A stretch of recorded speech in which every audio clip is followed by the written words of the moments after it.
বন্ধুরা এখানটায় ভিডিওটা বানিয়েছি, কিন্তু ভিডিওটা বানানোর পরে দেখছি সাউন্ড আসছে না। তো এখানটায় সেই কারণে বাইরে থেকেই আমি সাউন্ড ওভারটা দিচ্ছি। তা আজকের মেনুতে ছিল হচ্ছে এখানটায় পোস্ত বাটা ছিল, কাঁচা লঙ্কা রসুন দিয়ে সিম্পল বেটে গরম ভাত দিয়ে খেয়েছি। আর এখানটায় রয়েছে হচ্ছে ওলের ডাঁটি পটল দিয়ে আর পোস্ত দিয়ে আর রসুন দিয়ে করা। আর এখানটায় দেখতেই পাচ্ছ লাল লাল পুরো একদম ডিমের ঝোল। এখানটায় কিন্তু যে কালারটা দেখতে পাচ্ছ সেই কালারটা কিন্তু তোমার লঙ্কার গুঁড়ো নয়, এই কালারটা হচ্ছে লাল লঙ্কা ছিল, মানে কাঁচা লঙ্কার মধ্যে যে সমস্ত লাল লঙ্কাগুলো রয়েছে। এখানটায় দেখো আমি আঙুল দিয়ে দেখাচ্ছি, এটাই বলছিলাম, সেই লঙ্কার গুঁড়ো মানে লঙ্কা বাটা দিয়েই তৈরি। আর ওখানটায় টক দই রয়েছে। আজকে মেনু এই ছিল, আর সাদা ভাত ছিল।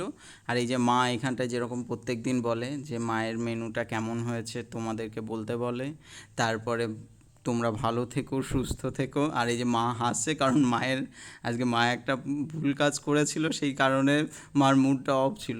সেটাও ভিডিওর মাধ্যমে বলেছে, কিন্তু ভয়েসের জন্য জানি না কেন এরকম হলো। দিয়ে মা এই যে তোমাদেরকে বলছে। তো বন্ধুরা অবশ্যই ভিডিওটা ভালো লাগলে লাইক করো, কমেন্ট করো।